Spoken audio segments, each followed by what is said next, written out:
खास मुलाकात में आपका खैर मकदम है। आज के इस प्रोग्राम के खास मेहमान हैं lieutenant general BS Raju, general officer commanding 15 core. आइए उनसे बातचीत करते हैं और उनसे जानने की कोशिश करेंगे कि किस तरह के हालात कश्मीर घाटी के अंदर हैं। जनरल साहब, आपका बहुत बहुत स्वागत है। सर, सबसे पहले ये जानना चाहेंगे कि अभी की जो सिचुएशन है कश्मीर वैली के अंदर, कैसे देखती है इस पूरी सिचुएशन को? क्या लगता है कि किस तरह के हालात हैं अभी कश्मीर वैली के अंदर? मेरे हिसाब से जो इंटरनल सिचुएशन है काफ़ी हद तक कंट्रोल में है। सभी सिक्योरिटी फोर्सेस है, वो सबका गोल है अमन पैदा हो कश्मीर घाटी के अंदर। मैं ये बताना चाहता हूँ कि फ़िलहाल जो सिक्योरिटी फोर्सेस है, जम्मू एंड कश्मीर पुलिस हो, CAPF हो, साथ साथ में हमारा सिविल एडमिनिस्ट्रेशन, ये सब एक साइनर्जी के साथ काम कर रहे हैं। और मेरे हिसाब से जो हमारी जो बर्ताव है, सही बर्ताव है, उसकी वजह से आर्मी और आवाम के बीच में एक नया रास्ता पैदा हुआ है, नया रिश्ता पैदा हुआ है। और बाकी जो टेररिस्ट की बात करूं, उनकी स्ट्रेटजी है इलाके के अंदर वायलेंस हो, जान माल के नुकसान हो, उसके लिए हमारा जो सिक्योरिटी फोर्सेस है पूरा तैयार है। हमारे जो भी ऑपरेशंस हो रहे हैं बहुत स्पेसिफिक इंट के साथ हो रहा है, मिनिमम फोर्स के साथ हो रहा है, और जिसकी वजह से काफ़ी हद तक जो कोलैटरल डैमेज है हम उसके ऊपर काबू कर पाए हैं। जो आवाम की सुरक्षा है उसके लिए जो भी कदम उठाना की ज़रूरत है वो कम है। और मुझे खुशी है कि आज का दिन में हम पिछले 1 साल के अंदर जो सिविलियन कैजुअल्टी है उसके ऊपर काफ़ी हद तक कंट्रोल कर पाया है। और अचानक आजकल जो हाल ही में आप देख रहे हैं कि पॉलिटिकल वर्कर के ऊपर हमला हो रहा है, ये टेररिस्ट का एक एक्ट ऑफ डेस्परेशन है।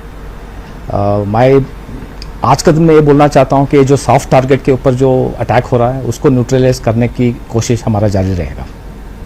अभी हमने जनरल साहब देखा था कि साउथ कश्मीर काफी हॉट था और वहां पे कई ऑपरेशन भी हुए जिसमें कई मिलिटेंट मारे गए, लेकिन उसके बाद ये लगा कि अब जो नॉर्थ कश्मीर है, नॉर्थ कश्मीर में भी मिलिटेंट एक्टिविटीज बढ़ने लगी हैं।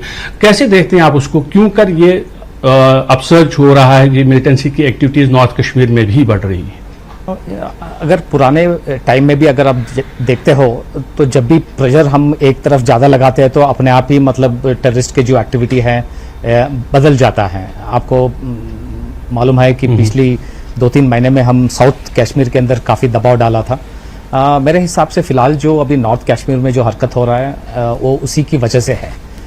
और आपकी जानकारी के लिए नॉर्थ कश्मीर में भी हमारी ऑपरेशंस अभी काफ़ी कारगर हो रहा है। और मुझे यकीन है कि हमको नॉर्थ कश्मीर में भी ख़ास तौर पर जो पाकिस्तानी टेररिस्ट है उनके ऊपर हम सही कार्रवाई करेंगे।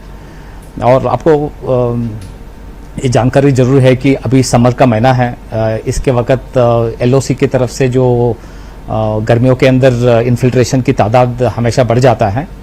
और इसको रोकने के लिए हमारा जो लाइन ऑफ कंट्रोल है उसके ऊपर काफ़ी डिप्लॉयमेंट कर रखा है। बट फिर भी कुछ आदमी अगर निकल के आते हैं तो वो उस इलाके के अंदर थोड़ी बहुत गरमाइश पैदा करते हैं, और उसको नाकार करने के लिए हमारी कार्रवाई पूरी रहेगा। तो अगर हम सिक्योरिटी फोर्सेस के जो ऑपरेशंस हैं जनरल साहब, उनकी बात करेंगे तो हमने देखा कि कई कमांडर्स मारे गए हैं, जिसमें रियाज नायकू और बाकी जो कमांडर्स हैं वो भी शामिल हैं, साउथ कश्मीर के अंदर मारे गए या किसी और जगहों पे मारे गए। अभी आपको क्या लगता है कि कितने एक्टिव कमांडर्स हैं जो आपके राडार पर हैं, जो आपको लगता है कि उनको न्यूट्रलाइज करना बहुत ही आवश्यक है, बहुत ही ज़रूरी है? देखो, ये जो तंजीमों की जो ऑर्गेनाइजेशन है उसके अंदर हमेशा एक लीडर रहता है। जब एक लीडर को हम मार गिराते हैं तो दूसरा लीडर को नियुक्त किया जाता है। बट जब नया लीडर को नियुक्त किया जाता है उसके अंदर जो क्षमता है उसके अंदर हमेशा कमी पाया जाता है, क्योंकि एक लीडर को बनाना एक है और उसके अंदर वो काबिलियत होना दूसरी बात है। सो मैं ये कहना चाहता हूँ कि जैसे हमने रियाज नायकी को न्यूट्रलाइज किया था, वो काफ़ी साल तक था। इन सालों के अंदर उसके पास काफ़ी तजुर्बा था, उसका कनेक्शंस थे, उसको फाइनेंस के बारे में जानकारी था, रिक्रूटमेंट में उसका काफ़ी कामयाबी रही। सो जब उसको हमने न्यूट्रलाइज किया तो अपने आप ये जितने भी क्षमता है उसके साथ वो निकल जाता है। आज के दिन में जो भी एक सैफुल्लाह बोल के एक नया लीडर शायद नियुक्त किया गया है, बट उसके अंदर उतना कारगर क्षमता नहीं होगा। उसी मार्फिक जितने भी एलईटी हो, जायश हो या अंसर गजवतुल हिंद हो, उन सब का न्यूट्रलाइज हो चुका है। सो आज का दिन में अगर हम घाटी के अंदर थोड़ी अमन देख रहे हैं, ये इसके लिए, इसकी वजह भी एक है कि जो पुरानी जो लंबे दौर तक जो लीडर थे वो न्यूट्रलाइज हुए हैं, और हम समझते हैं कि ये जो कार्रवाई जरूरी है, हाँ, कमांडर को न्यूट्रलाइज करना बहुत जरूरी है, और हम एक कार्रवाई पे लगे रहेंगे। जनरल साहब, हमने देखा कि जितने भी ऑपरेशंस हुए हैं उसमें कई जो फॉरेन टेररिस्ट थे वो मारे गए हैं। आपको क्या लगता है कि कितने अभी जो फॉरेन टेररिस्ट हैं वो कश्मीर घाटी के अंदर सक्रिय हैं, और उनका जो रोल है वो क्या है? क्या वो कमांड करते हैं ग्रुप्स को, या जो ऑलरेडी कमांडर्स हैं उनके अंडर काम करते हैं? ये अच्छा सवाल है। आज का दिन में जो फॉरेन टेररिस्ट है उनकी नफरी नॉर्थ कश्मीर में थोड़ा ज़्यादा है और साउथ कश्मीर में कम है। अगर मैं मोटे तौर पे नंबर लगाना चाहता हूं तो दोनों मिल के तकरीबन 70 से 80 का नंबर आसपास है, दोनों मिला के। ये जो फॉरेन टेररिस्ट है उनकी जो मेन काम होता है लोकल टेररिस्ट को थोड़ा गाइडेंस देना है, और साथ साथ मिलके ऑपरेशन करने का भी होता है। और ये भी देखा गया है कि कई जगह में फॉरेन टेररिस्ट जहां होता है उधर रिक्रूटमेंट में थोड़ा बढ़त भी हो जाता है। सो इसके बारे में हमको जानकारी है, और हम हमेशा बोलते हैं कि जो फॉरेन टेररिस्ट न्यूट्रलाइज करना जल्द से जल्द बहुत इंपॉर्टेंट है। अगर हम देखें, मिलिटेंसी 90 से शुरू हो गई है और उसके बाद बहुत सारे उतार चढ़ाव आ गए। हम ये कह सकते हैं कभी कमी हुई, कभी बढ़ गया। कुछ ऐसा दौर था कि जब आईईडीज का यूज बहुत ज्यादा होता था, फिर एक टाइम ऐसा आ गया कि आईईडीज बहुत कम इस्तेमाल होने लगी, बहुत कम यूज होने लगी मिलिटेंट्स की तरफ से। लेकिन अब फिर से लग रहा है कि आईईडीज का इस्तेमाल दोबारा होने लगा है। क्या हम ये मानें कि मिलिटेंट रैंक्स में, मिलिटेंट ग्रुप्स को अब एक्सपर्ट्स मिले हैं आईईडी बनाने वाले, जिसकी वजह से वो ये जो आईईडीज का इस्तेमाल हो रहा है वो ज्यादा बढ़ रहा है? ऐसा कोई ज्यादा बढ़ाव भी नहीं है, बट कम भी नहीं है। आई थिंक हालात आईईडी के बारे में ये बताना चाहता हूँ कि जो एक्सपर्टीज है थोड़ी बहुत था, उसको हमने हाल ही में न्यूट्रलाइज कर पाया है, बट क्या पूरा उसको हम न्यूट्रलाइज कर पाया है ये नहीं बता सकूंगा। बताने का मुश्किल है। बट ये मैं बताना चाहता हूँ कि हाल ही में हम कई आईडीओ को डिटेक्ट भी किया है और न्यूट्रलाइज भी किया है।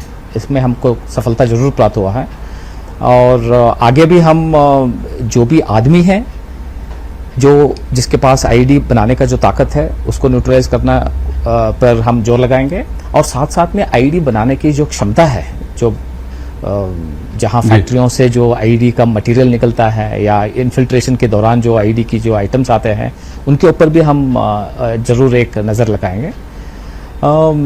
आईडी के बारे में मैं ये बताना चाहता हूँ कि जब भी हमारा कारगर कार्रवाई हो जाता है टेररिस्ट के ऊपर, ये आईडी की दिशा में जाता है, क्योंकि आईडी के अंदर उनको हमारे साथ कांटेक्ट में आने की जरूरत नहीं पड़ता है, और जब आईडी के अंदर अटैक के अंदर सफलता होता है तो फिर हमारे नुकसान भी ज़्यादा हो जाता है। सो इसके बारे में हम जरूर सोच विचार कर रहे हैं, और ये भी हमको देखने में मिला है कि जो जेईएम टेररिस्ट है, एक खास तौर पर इनकी एक सिग्नेचर स्टाइल है आईडी का इस्तेमाल करने का। तो हमारा जो फोकस है ये जेईएम टेररिस्ट ग्रुप के ऊपर होगा, और साथ साथ में हम ये भी देखेंगे कि पाकिस्तान की तरफ से जो माल आईडी की जो आता है उसके ऊपर भी हम कड़ी नजर रखेंगे। इन्फिल्ट्रेशन के भी बात की, जैसे आपने कहा कि समर्स के महीने चल रहे हैं, इन्फिल्ट्रेशन के अटेम्प्ट्स बहुत ज़्यादा होते हैं, और आए दिन ऐसा लगता है कि कोशिश ये रहती है कंट्रोल लाइन के उस पार जो आका बैठे हैं उनके, वो ज़्यादा से ज़्यादा मिलिटेंट्स को इस तरफ इन्फिल्ट्रेट कराने की कोशिश करेंगे, और कई इन्फिल्ट्रेशन बिड्स जो हैं वो फाइल भी की हैं। आपसे ये जानना चाहेंगे, जब इन्फिल्ट्रेशन जो होती है जिसमें कई, आपने कहा कि टेररिस्ट मारे भी गए हैं, वो जो इन्फिल्ट्रेट करने वाले लोग हैं क्या वो फॉरेन नेशनल्स हैं या फिर जम्मू कश्मीर के कोई स्थानीय लोग भी उसमें शामिल होते हैं, स्थानीय मिलिटेंट्स भी शामिल होते हैं? पाकिस्तान, मैं बताना चाहता हूं कि पिछले 30 साल से जो आतंकवाद को बढ़ाने के लिए उसका पूरा जोर रहा है, और इसके अंदर जो सबसे इम्पोर्टेंट पहलू है वो पाकिस्तान की तरफ से जो इन्फिल्ट्रेशन की जो सिलसिला वो जारी रख रहा है। खास तौर पर जो 5 अगस्त 19 के बाद पाकिस्तान के ऊपर लोकल काफ़ी प्रेशर था कि जम्मू एंड कश्मीर में कुछ करे। उस दिशा में वो काफ़ी टेररिस्टों को आगे धकेल दे रहा है लाइन ऑफ कंट्रोल के ऊपर। इसके बारे में हमारा को पूरा खबर है। पीओके में जो जितने भी टेरर कैंप्स है और लॉन्च पैड्स है वो पूरा एक्टिव है। आज का दिन में तकरीबन 250 से 300 टेररिस्ट उधर तैयार है। और साथ साथ में मैं ये भी बताना चाहता हूँ कि जो FATF की जो इंटरनेशनल स्क्रूटनी है पाकिस्तान के ऊपर काफ़ी बढ़ चुका है, और इसको भी वो मद्देनजर रखते हुए एक कैलिब्रेट कर रहा है कब भेजना है, कितना भेजना है और कहाँ से भेजना है। और इस सिलसिला में वो जरूर कोशिश करेगा कि फॉरेन टेररिस्ट के साथ कुछ लोकल टेररिस्ट को भी अंदर घुसाने का, ताकि इसको एक लोकल मूवमेंट की जो शक्ल देना चाहता है उस दिशा में वो जा रहा है। मैं आपको ये भी बताना चाहता हूँ कि कुछ स्टूडेंट्स इधर से जो वीसा के ऊपर जो गए थे और उधर पढ़ाई करने के लिए गया है, उनको भी वो इन्फ्लुएंस करना कोशिश कर रहा है और उनका दिमाग फिरा के उनको लाइन ऑफ कंट्रोल के माध्यम से भेजना कोशिश कर रहा है। इसके साथ साथ जो पुराने जो इधर से कश्मीर से पाक ऑक्युपाइड कश्मीर की तरफ गए थे, कई साल उधर अमन के साथ कुछ जी रहे थे, उनका भी वो कोशिश कर रहा है कि उनको रीएक्टिवेट करें और हमारी तरफ भेजें। सो हम इसका बाकी इंटेलिजेंसी के साथ काम कर रहे हैं। इस जो हरकत है इधर से पाकिस्तान की तरफ जो पढ़ाई के लिए, उसके ऊपर भी हमारा नज़र है। हमने देखा कि पाकिस्तान की तरफ से जो सीज फायर वायलेशन का जो एग्रीमेंट है वो बार बार वायलेट किया जाता है। पिछले एक साल में हमने देखा कि उसमें ज़्यादा ही कुछ जो है इंक्रीज हुआ है। आप क्या समझते हैं, क्या सीज फायर वायलेशन पाकिस्तान की तरफ से सिर्फ इसलिए किया जाता है कि कवर दिया जाए उन मिलिटेंट्स को इन्फिल्ट्रेट करने के लिए जो लॉन्च पैड्स पे हैं? जैसे आपने कहा कि लॉन्च पैड्स पर अभी भी मिलिटेंट्स वहां बैठे हुए हैं 200 से 300 के करीब, या फिर कोई और वजह भी आप देखते हैं इसको? अब मेरे हिसाब से सीज फायर वायलेशन का एक ही बड़ा मुद्दा है, वो है इन्फिल्ट्रेशन में उनको जो टेररिस्टों को हो उनको मदद मिले। क्योंकि जब भी सीज फायर वायलेशन होता है हमारा जो फॉरवर्ड जो पोजीशंस है या हमारा जो ऑब्स्टिकल सिस्टम है उसके ऊपर जब बम गिरते हैं तो हमारी जो क्षमता है उस समय के लिए थोड़ी कमज़ोर हो जाता है। और पाकिस्तान ये चाहता है कि इस जो कमी की वजह से उनकी जो टेररिस्ट है उनको इन्फिल्ट्रेशन के अंदर मदद मिले। और हाल ही में जहां गर्मी का महीना है और इन्फिल्ट्रेशन का सिलसिला चालू हो चुका है, और आप रोज सुन रहे हो कि जैसे सीज फायर वायलेशन की जो कार्रवाई हो रहा है, सो पाकिस्तान की तरफ से ये जो इन्फिल्ट्रेशन में मदद देने की जो कार्रवाई है वो लगातार है। जनरल साहब, आपने अभी देखा कि जो ड्रग रैकेट्स हैं, एक बहुत बड़ा रैकेट हंदवाड़ा में अनर्थ किया गया था। आपको क्या लगता है कि ये जो ड्रग स्मगलिंग है उसका और टेररिज्म का कितना आपस में जोड़ है, ये कैसे इंटरकनेक्टेड हैं, और किस तरह की कार्रवाई आर्मी की तरफ से की जा रही है ताकि ये जो ड्रग्स स्मगल किए जाते हैं उन पर रोक लगाई जाए और वो इस तरह के जो वाकयात हैं आगे ना हो, उसके लिए क्या कार्रवाई कर रही है आर्मी? ये बहुत अहम सवाल है। जो कश्मीर के अंदर जो ड्रग्स पाकिस्तान की तरफ आते हैं उसकी वजह से उसकी बेसिक कारण ये है कि पाकिस्तान जो इधर दहशतगर्दी है, टेररिज्म है, उसको मदद देना चाहता है। और ये मदद देने के लिए या वो टेररिस्ट को इन्फिल्ट्रेट करे या हथियार अंदर ले आए या साथ साथ में ड्रग्स भी लेके आता है। ये जो ड्रग्स छोटा क्वांटिटी में आता है बट उसकी जो दाम है घाटी के अंदर वो बढ़ जाता है, जिसकी वजह से जिससे वो ये जो टेररिस्ट ऑर्गेनाइजेशन से वो चला पाए।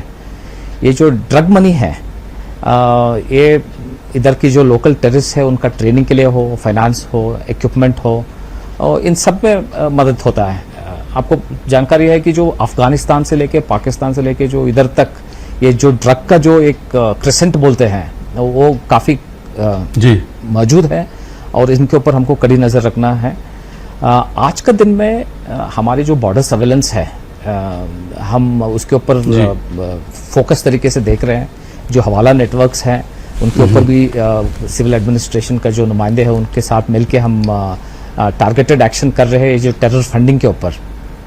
और साथ साथ में जो हमारी जो एलओसी के ऊपर एंटी इन्फिल्ट्रेशन ऑब्स्टिकल सिस्टम है, उधर भी हम ये जितने भी क्रॉसिंग पॉइंट्स है उधर हम कड़ी नज़र रख रहे हैं। अगर कोई ड्रग की ट्रांसपोर्टेशन हो रहा है, सो इसके लिए कई चीज़ की करने की ज़रूरत है। हमारा इंटेलिजेंस बहुत कारगर होना जरूरी है। हमारी जो अलर्टनेस है लाइन ऑफ कंट्रोल के ऊपर और एंटी इन्फिल्ट्रेशन ऑब्स्टिकल सिस्टम का जो क्रॉसिंग प्लेसेस है उसके ऊपर हमको बहुत सही तरीके से काम करना है, क्योंकि ये जो ड्रग है सिर्फ फाइनेंसिंग नहीं, बट इधर कश्मीर की जो आवाम है उनके अंदर भी एक जहर फैला रहा है। ये जो ड्रग का जो सिलसिला कश्मीर के अंदर है, कई बच्चों को गलत दिशा में लेके जा रहा है, कई बच्चों को वीक कर रहा है, और इसकी वजह से जो फैमिली का जो माहौल है वो खराब हो रहा है। सो एक सोशल प्रॉब्लम भी है। इसकी नज़र से भी हम ये समझते हैं कि जो ड्रग के ऊपर काबू करना जरूरी है। अभी जैसे हमने पहले हम बात कर रहे थे तो जनरल साहब आपने ये कहा था कि जो पॉलिटिकल एक्टिविस्ट्स हैं लगातार उन पे हमले बढ़ रहे हैं, और हर एक पॉलिटिकल वर्कर को जो ग्राउंड लेवल का है उसको इंडिविजुअली सिक्योरिटी फराहम करना भी शायद इतना मुमकिन नहीं है। आपको क्या लगता है कि किस तरह के स्टेप्स लेने चाहिए ताकि वो जो ग्राउंड लेवल पे पॉलिटिकल वर्कर है जो सॉफ्ट टारगेट बन रहा है अभी, उसकी जान को बचाया जा सके? ये इम्पोर्टेंट सवाल है। जो सिलसिला अभी हाल ही में देखने में आया है कि कई पॉलिटिकल वर्कर्स के ऊपर हमला हुआ है, इसके लिए 2-3 कार्रवाई करने की ज़रूरत है। एक है कि हमारी जो काउंटर टेररिस्ट ऑपरेशंस है उसमें और बढ़ावे की ज़रूरत है, ताकि जो ऐसा गलत काम कर रहा है उसका सफाया हो। और साथ साथ में जो जब भी हाई लेवल थ्रेट है उस वक्त हमने उनको प्रोटेक्शन देने की ज़रूरत है, ताकि उनको जान मान को कोई नुकसान ना हो। और भाई सबसे बड़ा स्टेप या रिस्पांस जो होगा, ये आवाम उठ के खड़ा होना पड़ेगा, क्योंकि पॉलिटिकल रिप्रेजेंटेटिव्स के ऊपर जब हमला होता है तो एक आवाम के ऊपर भी हमला मान सकते हैं। और जब आवाम इस ऐसे गलत कार्रवाई के ऊपर आके उठ जाता है, एक रैली पॉइंट बन जाता है, तो फिर मैं समझता हूँ कि ये जो टेररिस्टों की जो गलत कार्रवाई है उसके ऊपर सही हमला बोला जा सकता है। अभी मेरे को देखने भी मिल रहा है, पिछली बार जब हंडवारा के अंदर एक पॉलिटिकल वर्कर मारा गया था तो ऐसा मेरे को सुनने में आया था कि कई आदमी ने बोला कि हम अगर आगे कार्रवाई ऐसे ही होगा तो हम खड़े हो जाएंगे और उनका मुकाबला करेंगे। सो इस मार्फिक का एक सिलसिला जारी होना जरूरी है। हमने देखा था पहले एक साउथ कश्मीर में खास तौर पे एक ऐसा ट्रेंड था कि जो लोकल यूथ था काफ़ी ज़्यादा वो मिलिटेंट ग्रुप्स को ज्वाइन करते थे, लेकिन उसमें अब काफ़ी हद तक कमी भी वाक़ा हुई है, वो डिक्लाइन हुआ है। कितना डिक्लाइन हुआ है और आपको क्या लगता है कि क्या कुछ और स्टेप्स लेने चाहिए ताकि लोकल जो यूथ है वो मिलिटेंसी की तरफ ना जाए? ये जो मिलिटेंट रिक्रूटमेंट के ऊपर काबू करना मेरे हिसाब से सबसे बड़ा इम्पोर्टेंट काम है आज का दिन में, क्योंकि जबकि हम जो टेररिस्ट तंजीम ज्वाइन कर लेते हैं उनको तो हम मार गिराते हैं, बट अगर हम रिक्रूटमेंट के ऊपर काबू कर पाते हैं तो सबसे अच्छा चीज़ है। मोटे तौर पे बताना चाहता हूँ कि 2017 में तकरीबन 200 के ऊपर रिक्रूट हुए थे, 2018 में तकरीबन 120 के आसपास थे। इस साल आज का दिन में तकरीबन 90 के आसपास 80 से 90 के बीच में कुछ नफरी है। पिछले महीने का भी नंबर अगर मिलाते तो इनफैक्ट पिछले महीने तक नंबर 70 ही था, बट मेरे को सुनने में आ रहा है कि पिछले एक महीने के अंदर तकरीबन 15 बढ़ गए हैं।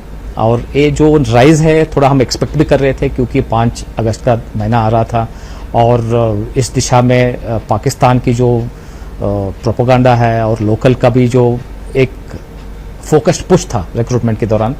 बट मैं आपको बताना चाहता हूँ इसके बाद मेरे हिसाब से रिक्रूटमेंट की जो सिलसिला और कम होते जाएगा, और इस दिशा में हम लोकल यूथ को काफ़ी काउंसलिंग करते हैं। इसके अंदर हम इधर की जो आवाम की जो यूथ के जो पेरेंट्स हैं, वारदाएँ हैं, उनके साथ हम काफ़ी कांटेक्ट में रखते हैं।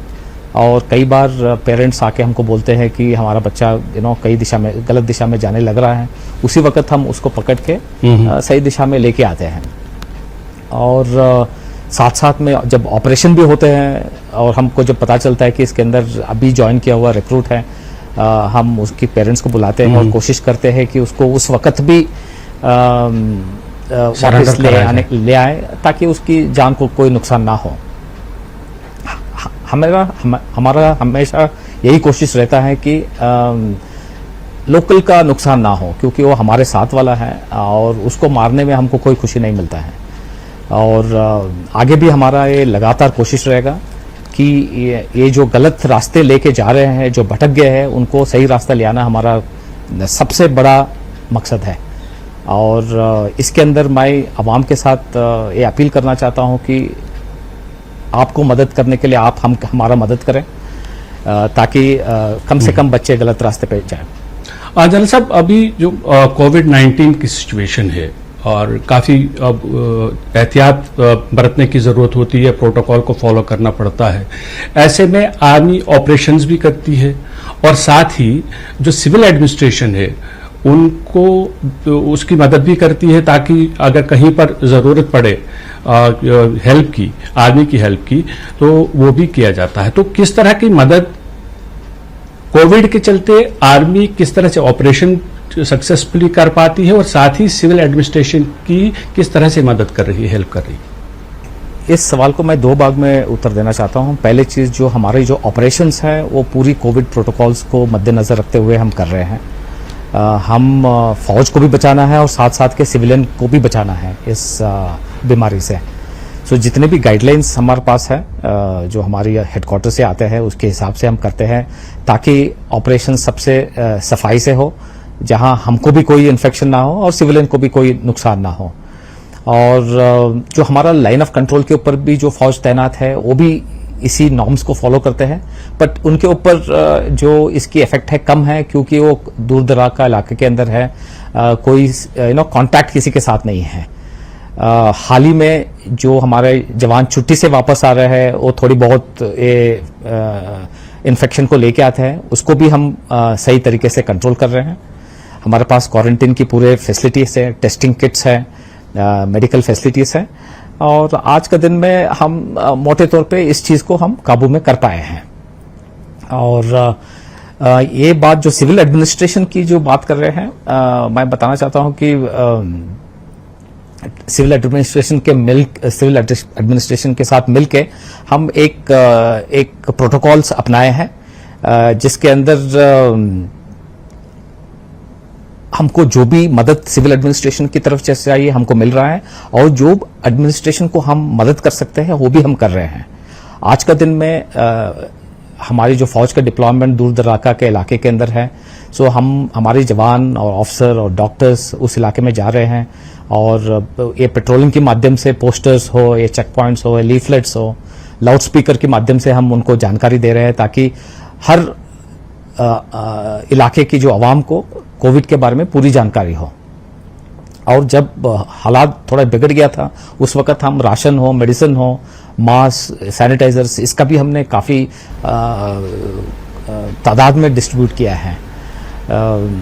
शुरू में जब हमारा जो श्रीनगर म्युनिसिपल कॉर्पोरेशन हमको रिक्वेस्ट किया था कि कुछ सामान अहमदाबाद हो या बॉम्बे से कोविड की फाइट के अंदर जो जरूरत था, हाई कैपेसिटी स्प्रेयर्स था, उसको भी हमने एयरफोर्स से बात करके एयरलिफ्ट किया था, वो सब सामान आ गया था। और ऐसे कई इनिशिएटिव्स है, जैसे सद्भावना का जो इनिशिएटिव के अंदर भी हम ऐसे कार्रवाई कर रहे हैं कि आवाम को जो कोविड की दिशा में जो मदद चाहिए उस चीज उनको आवाम को मिले। जनरल साहब, आखिरी सवाल आपसे कि आर्मी पहले भी बहुत सारे जो सद्भावना जो प्रोग्राम है, आर्मी पहले भी उसके तहत काफ़ी प्रोग्राम्स करती थी। क्या कुछ खास प्रोग्राम है कश्मीर वैली या जम्मू कश्मीर के यूथ जो हैं उनके लिए उस प्रोजेक्ट के तहत, सद्भावना के तहत? आज का दिन में यूथ को सही दिशा में लेके जाने का हमारा सबसे बड़ा फोकस है। इसकी दिशा में हम यूथ को फौज में हो, जेकेपी में हो, सीएपीएफ के अंदर भर्ती का जो सिलसिला दोबारा चालू होगा। कोविड की वजह से ऐसे कोई प्रोग्राम थे जो हमको आगे ले जाने की जरूरत पड़ा था और इसके लिए हम कई जगहों में जवानों को इकट्ठा करके थोड़ी बहुत ट्रेनिंग का भी हमने सिलसिला चालू किया है। ऑप सद्भावना के अंदर जो हमारा जो 28 आर्मी गुडविल स्कूल है उसके अंदर 10,000 से ज़्यादा बच्चे पढ़ रहे हैं। साथ साथ में हमारा 2 प्रोग्राम है फ्लैगशिप, एक सुपर 50 सुपर 30 जो इंजीनियरिंग और मेडिकल के लिए जो तैयारी कर रहे हैं नीट एग्ज़ाम के लिए, उसको भी हम आगे लेके जाएंगे। और हमने ऐसे कोई छोटे छोटे व्हाट्सएप ग्रुप बनाए हैं जिसके अंदर कॉम्पिटिटिव एग्ज़ाम के लिए जो खबर है, उनकी जो एप्लीकेशन डेट्स है, कहने का मतलब है कि जहां भी हमको युद्ध को एक सही दिशा में ले जाने की जो कार्रवाई है वो हम कर रहे हैं। जरूरत है। जब ये कोविड के दौरान जब बच्चे घर में बैठे थे, हमारे पास ऑफलाइन मटेरियल थे जैसे हाँ, सो कहने का मतलब है हम आवाम के अंदर युद्ध के ऊपर काफी कोशिश फोकस कर रखा है। जनरल साहब, आपने हमारे साथ बातचीत की। जनरल साहब, न्यूज़ 18 से बातचीत करने के लिए आपका बहुत बहुत शुक्रिया। Thank you very much.